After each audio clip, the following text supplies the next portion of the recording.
எவ்வளவுதான் நன்றாக பழகினாலும் ஒரு சிலரின் உண்மை குணம் சில சந்தர்ப்பங்களில்தான் நமக்கு தெரிகிறது. இவ்வளவு நாட்கள் அவர்களின் உண்மை குணத்தை மறைத்து வைத்திருந்தது அவர்களின் திறமையா அல்லது அறியாமல் இருந்தது நமது அறியாமையா என்று. எனவே தந்திரம் பழகு, குள்ள நரியின் புத்தி கொஞ்சமாவது இருக்க வேண்டும். குழி பறிக்க அல்ல, அடுத்தவர் பறிக்கும் குழியில் விழாமல் இருக்க. நரிகளுக்கு மத்தியில் வாழும்போது சில சமயம் கர்ஜனை செய்துதான் சிங்கமென நிரூபிக்க வேண்டியுள்ளது. எப்படி இருக்க வேண்டும் என்று நல்லவர்களிடம் கற்றுக்கொள், எப்படி இருக்கக்கூடாது என்பதை கெட்டவர்களிடம் கற்றுக்கொள். மேலும் நமக்கு சாதகமாக பேசுபவர்கள் அனைவரும் நல்லவர்கள் என்று நினைக்காதீர்கள். அதிக விஷமுள்ள பாம்பிற்கு நல்ல பாம்பு என்றே பெயர். அதே போன்று பிடிவாதகாரரிடம் வாதாடக்கூடாது, முடிவெடுத்தவரிடம் விவாதிக்க கூடாது, புரிந்து கொள்ளாதவரிடம் பேசவே கூடாது. அன்பை கேட்டு வாங்காதீர்கள், அக்கறையை சொல்லி பெறாதீர்கள், காதலை பிச்சை எடுக்காதீர்கள். இவையெல்லாம் கிடைக்காத இடத்தில் இருக்காதீர்கள். திமிர் கொள்ளுங்கள், தனிமையில் நிறையுங்கள், திறமையை செதுக்குங்கள், தன்னம்பிக்கை வளருங்கள். யார் இல்லாவிட்டாலும் பூமி சுற்றும். உன் விதி உள்ளவரை பயணம் கிட்டும். மரணம் வரை வருபவர்கள் யாரும் இல்லை உலகில். உனக்கு நீ மட்டுமே உறவு. நாம் நேர்மையாக இருக்கும் பட்சத்தில நமக்கு துரோகம் செய்பவர்களை ஏதோ ஒரு ரூபத்தில் கடவுள் காட்டி கொடுத்து விடுவார். பொருத்தமாக பொய் பேசக்கூடியவர்கள்தான் இவ்வுலகில் பரம யோக்கியன் மாதிரி வலம் வருகிறார்கள். எந்த உறவும் தேவையில்லை என்று விலகி போக காரணம் கோபமோ வெறுப்போ அல்ல. இன்னொரு முறை துரோகத்தையும் அவமானத்தையும் பார்த்து என் தன்மானத்தை இழந்துவிடக்கூடாது என்பதற்காக. துரோகிகள் யார் தெரியுமா? துரோகத்தை செய்துவிட்டு அந்த குற்ற உணர்வு சற்றும் இல்லாமல் திரிபவர்கள்தான் மிகச் சிறந்த துரோகிகள். சாக்கடையில் கல்லெறிந்தால் நம்மேல் படும் என எண்ணி நாம் ஒதுங்கி செல்வதை சாக்கடை தனக்கான பெருமையாய் நினைத்துக் கொள்கிறது. நேர்மையாக நடந்து அதன் பலனை பெறாத பொழுது தர்மம் தோற்பது போல தெரியலாம். ஆனால் என்றாவது ஒரு நாள் சூழ்நிலை மாறும். ஆடியவர் அடங்கும் நேரம் வரும். அன்று தர்மத்தின் கரத்திலிருந்து எவரும் தப்ப இயலாது. ஏனென்றால் வாழும்போது ஆட்டம் அதிகமாக இருந்தால் சாகும்போது கூட்டம் குறைவாகத்தான் இருக்கும். பாம்பானது தன் தோலை எத்தனை முறைதான் உரித்தாலும் அது எப்போதுமே பாம்புதான். சில நபர்களை உங்கள் வாழ்க்கையில் மீண்டும் அனுமதிக்கும் முன் இதனை நிறைவில் வைத்துக் கொள்ளுங்கள். யாரும் அறியாத முகம் அனைவரிடமும் உண்டு. அது தெரியாத வரை அனைவரும் நல்லவர்களே. சரியோ தப்போ உன் வாழ்க்கையை நீ வாழு. இங்க சரி தப்பு சொல்ல யாரும் ஒழுங்கு இல்ல. மதித்தால் மலராக இரு, மிதித்தால் முள்ளாக இரு. ஒருபோதும் பின்வாங்க வேண்டாம். ஒருபோதும் யாரிடமும் எதையும் விளக்கவும் வேண்டாம். செய்து முடிங்கள். அதனை கண்டு அவர்கள் அலறட்டும். அதிர்ஷ்டம் கணிக்கக்கூடியதே. நீங்கள் நிறைய அதிர்ஷ்டங்களை விரும்பினால் அதிக வாய்ப்புகளை எதிர்கொள்ளுங்கள். எப்போதும் சுறுசுறுப்பாக இருங்கள். நிறைய புதிய முயற்சிகளை மேற்கொள்ளுங்கள். என்னால் மட்டுமே என் வாழ்க்கையை மாற்ற முடியும். எனக்காக இன்னொருவர் அதை செய்ய முடியாது. நீங்கள் நகர்ந்து கொண்டே இருக்கும் வரை எவ்வளவு மெதுவாக சென்றாலும் பரவாயில்லை. உயர்ந்த இலக்குகளை கொள்ளுங்கள். அற்புதங்கள் எதிர்காலத்தில் அல்ல, இப்போதே நடக்கும். எதையும் உங்களை பின்னிழுக்கவோ தடுக்கவோ அனுமதிக்காதீர்கள். சுற்றி திரியும் நாய் எலும்பை கண்டுபிடிக்கிறது. நேற்று விழுந்திருக்கலாம், பரவாயில்லை, இன்று மீண்டும் எழுங்கள். ஒரு இலக்கின் முடிவு இன்னொரு இலக்கின் தொடக்கம். மிகச் சரியாக ஒன்றை செய்யாமல் இருப்பதை விட குறைகளோடு அதை செய்வது மேல். நான் மெல்ல நடப்பவன்தான், ஆனால் பின்னோக்கி நடப்பவன் அல்ல. பிரபஞ்சத்தின் ஒரு மூலையில் மட்டுமே உங்களால் முன்னேற்றத்தை ஏற்படுத்த முடியும். அது உங்கள் சுய முன்னேற்றம் மட்டுமே. உங்களிடம் உள்ள நல்ல திட்டத்துடன் இப்போதே தொடங்குவது என்பது மிகச்சிறந்த திட்டத்துடன் பின்னொரு நாளில் தொடங்குவதை காட்டிலும் சிறந்தது. முயற்சியை கைவிடாதீர்கள். நீங்கள் அதிசயத்தை நிகழ்த்த போகும் தருணம் இதுவாக இருக்கலாம். இவனை நம்பு, அவனை நம்பு என்று மற்றவர்கள் சொல்கிறார்கள். ஆனால் நான் சொல்கிறேன், முதலில் உன்னிடத்திலேயே நீ நம்பிக்கை வை. அதுதான் வழி. உன்னிடத்தில் நீ நம்பிக்கை வை. எல்லா ஆற்றல்களும் உன்னுள்ளேயே உள்ளன. அதை உணர்ந்து அந்த ஆற்றலை வெளிப்படுத்து. நான் எதையும் சாதிக்க வல்லவன் என்று சொல். நீ உறுதியுடன் விஷத்தை பொருட்படுத்தாதிருந்தால் பாம்பின் விஷமும் உன் முன் சக்தியற்றதே. செய்த கடின உழைப்பு செயற்வடைய செய்த பிறகும் உழைப்பை தொடர்வதன் பெயர்தான் விடாமுயற்சி. அதிர்ஷ்டம் என்பது உழைப்பின் ஈவுத்தொகை. அதிக உழைப்பு, அதிக லாபம். திறமை உப்பை விட மலிவானது. ஆனால் திறமையானவர்களிடமிருந்து வெற்றியாளர்களை பிரிப்பது கடினமான உழைப்பு மட்டுமே. வெற்றியாளர்கள் பரிசளிக்கப்பட்டவர்கள் அல்ல, அவர்கள் கடினமாக உழைப்பவர்கள். அதனால் வெற்றியை பரிசாக பெற்றவர்கள். தொடங்குவதற்கான வழி பேசுவதை நிறுத்திவிட்டு செயலில் இறங்குவதே. உங்கள் இலக்குகளை அடைவதன் மூலம் நீங்கள் என்ன பெறுகிறீர்கள் என்பதை விட உங்கள் இலக்குகளை அடைவதற்கான பயணத்தில் நீங்கள் என்னவாக ஆகிறீர்கள் என்பதே முக்கியம். வெற்றி என்பது எதை சாதித்தோம் என்பதன் மூலம் வரையறுக்கப்பட வேண்டிய அவசியமில்லை, ஆனால் எதை கடந்து சாதித்தோம் என்பதன் மூலம் வரையறுக்கப்பட வேண்டியது. எனது வெற்றிக்கு காரணம் நான் எப்போதும் எனது தோல்விகளுக்கு என்னை தவிர வேறு எந்த காரணத்தையும் கூறுவதில்லை. நீங்கள் வெற்றி பெற விரும்பினால் பெரும்பாலானோர் பயணிக்கும் பழைய பாதைகளுக்கு மாறாக புதிய பாதைகளை தேர்ந்தெடுக்க வேண்டும். வலிமை வெற்றியினால் வருவதல்ல, வெற்றிக்கான போராட்டத்தினால் வருவது. ஒருபோதும் செய்யும் செயலை கைவிடாத நபரை நீங்கள் வெல்ல முடியாது. வாழ்க்கை என்பது உங்களை நீங்களே தேடுவதில்லை, உங்களை நீங்களே உருவாக்குவது. முன்னோக்கி சென்றாலும் பின்னோக்கி சென்றாலும் முன்னேற்றம் உண்டு. நகர்வதுதான் முக்கியம். கற்றல் செல்வத்தின் தொடக்கம், கற்றல் ஆரோக்கியத்தின் தொடக்கம். தேடுதலும் கற்றலுமே அனைத்து அதிசயங்களின் தொடக்கமும். தெரிந்தால் போதாது, பயன்படுத்த வேண்டும். விருப்பம் இருந்தால் போதாது, செய்ய வேண்டும். வலிமை உடல் பலத்தால் வருவதல்ல, வெல்ல முடியாத வேட்கையினால் வருவது. உங்கள் வேகத்தை தக்க வைக்க ஒரு வழி தொடர்ந்து பெரிய இலக்குகளை வைத்திருப்பது. ஒருபோதும் சும்மா இருப்பதில்லை என்று தீர்மானியுங்கள். நேரத்தை வீணடிக்காத எந்த ஒரு நபரும் நேரமின்மை பற்றி புகார் செய்ய வாய்ப்பில்லை. நாம் எப்போதும் எதையாவது செய்து கொண்டிருந்தால் எவ்வளவு செய்ய முடியும் என்பது நமக்கே ஆச்சரியமாக இருக்கும்.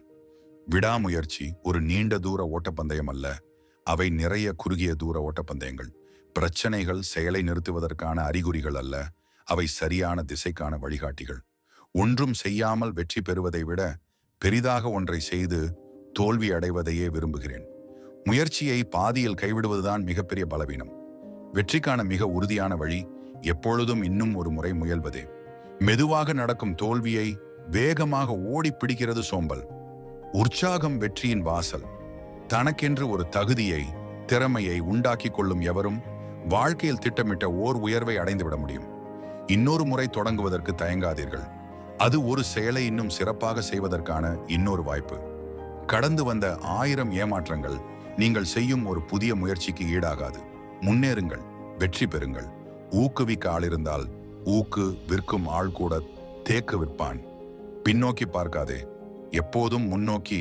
நீ எதை செய்ய விரும்புகிறாயோ அதையே பார். நீ முன்னேறுவது உறுதி. பிறரது பாராட்டுக்கும் பழிக்கும் செவி சாய்த்தால் மகத்தான காரியம் எதையும் செய்ய முடியாது. ஊக்கம் என்பது உங்கள் கனவுகள் உழைப்பு எனும் ஆடை அணியும் போது கிடைப்பது.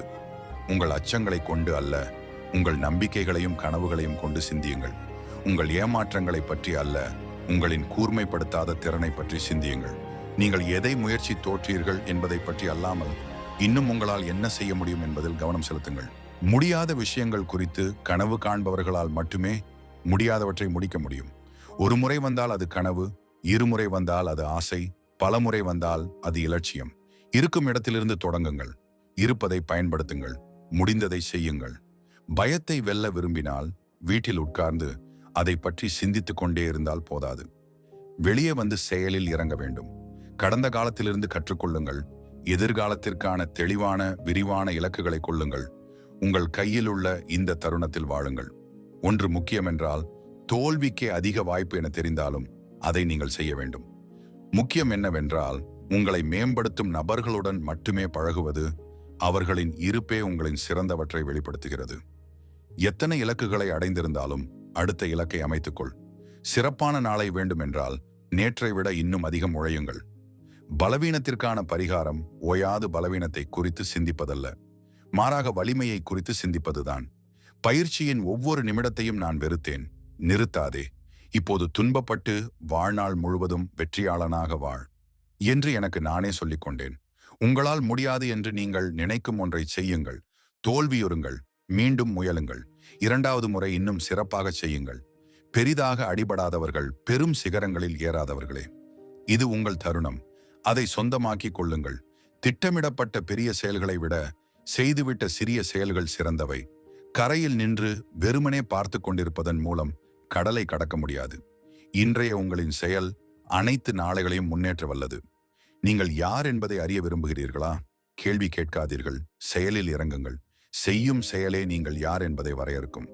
ஒவ்வொரு சாதனையும் முயற்சி என்ற ஒற்றை செயலில் தொடங்குகிறது. என் மனம் அதை எண்ண முடிந்தால், என் இதயம் அதை நம்பினால், அதை அடையவும் என்னால் முடியும். முன்னால் உள்ள மலைகள் உங்களை சோர்வாக்குவதில்லை. உங்களை சோர்வாக்குவது காலடியில் உள்ள கூழாங்கற்களே. செய்து முடிக்கும் வரை ஒருவேளை கடினமாகத்தான் தெரியும். தன்னம்பிக்கை கொண்டிருந்த ஒரு சிலருடைய வரலாறே உலக சரித்திரமாகும். அத்தகைய நம்பிக்கை உள்ளே இருக்கும் தெய்வீகத்தை வெளியே வரவழைக்கிறது. நீ எதையும் சாதிக்க முடியும். அளவு கடந்த ஆற்றலை வெளிப்படுத்த போதுமான அளவிற்கு முயற்சி செய்யாத போதுதான் தோல்வி அடைகிறாய். ஒரு மனிதனோ ஒரு நாடோ தன்னம்பிக்கை இழந்தவுடனே அழிவு வருகிறது. செய்த கடின உழைப்பு செயற்வடைய செய்த பிறகும் உழைப்பை தொடர்வதன் பெயர்தான் விடாமுயற்சி. இரும்பை அடிக்க அது சூடாகும் வரை காத்திருக்காதீர்கள். தொடர்ந்து அடித்து அதை சூடாக்குங்கள். வெற்றி என்பது மகிழ்ச்சிக்கான திறவுகோல் அல்ல, மகிழ்ச்சியே வெற்றிக்கான சாவி. நீங்கள் செய்வதை நேசித்தால் வெற்றி பெறுவீர்கள். வெற்றி என்பது எதை சாதித்தோம் என்பதன் மூலம் வரையறுக்கப்பட வேண்டிய அவசியமில்லை. ஆனால் எதை கடந்து சாதித்தோம் என்பதன் மூலம் வரையறுக்கப்பட வேண்டியது. எனது வெற்றிக்கு காரணம், நான் எப்போதும் எனது தோல்விகளுக்கு என்னை தவிர வேறு எந்த காரணத்தையும் கூறுவதில்லை. அன்றாட சிறிய முயற்சிகளின் தொகுப்பே வெற்றி. வெற்றி என்பது புத்திசாலிகளின் சொத்தல்ல, அது முன்னேற துடிக்கும் உழைப்பாளிக்கும் தன்னம்பிக்கைக்குமே சொந்தம். வலிமை வெற்றியினால் வருவதல்ல, வெற்றிக்கான போராட்டத்தினால் வருவது. வாழ்க்கை என்பது உங்களை நீங்களே தேடுவதில்லை, உங்களை நீங்களே உருவாக்குவது. கற்றல் செல்வத்தின் தொடக்கம், கற்றல் ஆரோக்கியத்தின் தொடக்கம், கற்றல் ஆன்மீகத்தின் தொடக்கம். தேடுதலும் கற்றலுமே அனைத்து அதிசயங்களின் தொடக்கமும். தெரிந்தால் போதாது, பயன்படுத்த வேண்டும். விருப்பம் இருந்தால் போதாது, செய்ய வேண்டும். உங்கள் வேகத்தை தக்க வைக்க ஒரு வழி தொடர்ந்து பெரிய இலக்குகளை வைத்திருப்பது. ஒருபோதும் சும்மா இருப்பதில்லை என்று தீர்மானியுங்கள். நேரத்தை வீணடிக்காத எந்த ஒரு நபரும் நேரமின்மை பற்றி புகார் செய்ய வாய்ப்பில்லை. நாம் எப்போதும் எதையாவது செய்து கொண்டிருந்தால் எவ்வளவு செய்ய முடியும் என்பது நமக்கே ஆச்சரியமாக இருக்கும். இலக்குகளை நிர்ணயித்தல் உங்களால் பார்க்க முடியாததை பார்ப்பதற்கான முதல் படி. விடாமுயற்சி ஒரு நீண்ட தூர ஓட்டப்பந்தயம் அல்ல, அவை நிறைய குறுகிய தூர ஓட்டப்பந்தயங்கள். தந்தை, சகோதரிகள், சகோதரர்கள், பள்ளி ஆசிரியர்கள் என அனைவரையும் குறை சொல்ல கற்றுக் கொடுக்கப்பட்டிருக்கிறோம். ஆனால் அனைத்து தவறுகளும் உங்களுடையதே, அதுதான் மாற வேண்டும். பிரச்சனைகள் செயலை நிறுத்துவதற்கான அறிகுறிகள் அல்ல, அவை சரியான திசைக்கான வழிகாட்டிகள். முயற்சியை பாதியில் கைவிடுவதுதான் மிகப்பெரிய பலவீனம். வெற்றிக்கான மிக உறுதியான வழி எப்போதும் இன்னும் ஒரு முறை முயல்வதே. மெதுவாக நடக்கும் தோல்வியை வேகமாக ஓடிப்பிடிக்கிறது சோம்பல். உற்சாகம் வெற்றியின் வாசல். இன்னொரு முறை தொடங்குவதற்கு தயங்காதீர்கள். அது ஒரு செயலை இன்னும் சிறப்பாக செய்வதற்கான இன்னொரு வாய்ப்பு. கரைகளை கடக்கும் துணிவிருந்தால்தான் புதிய கடல்களை கண்டுபிடிக்க முடியும். ஊக்குவிக்க ஆளிருந்தால் ஊக்கு விற்கும் ஆள் கூட தேக்கு விற்பான். இலக்கு என்பது காலக்கெடுவுடன் கூடிய ஒரு கனவு. ஒரு போலி வாக்குறுதியை விட தெளிவான நிராகரிப்பு எப்போதும் சிறந்தது.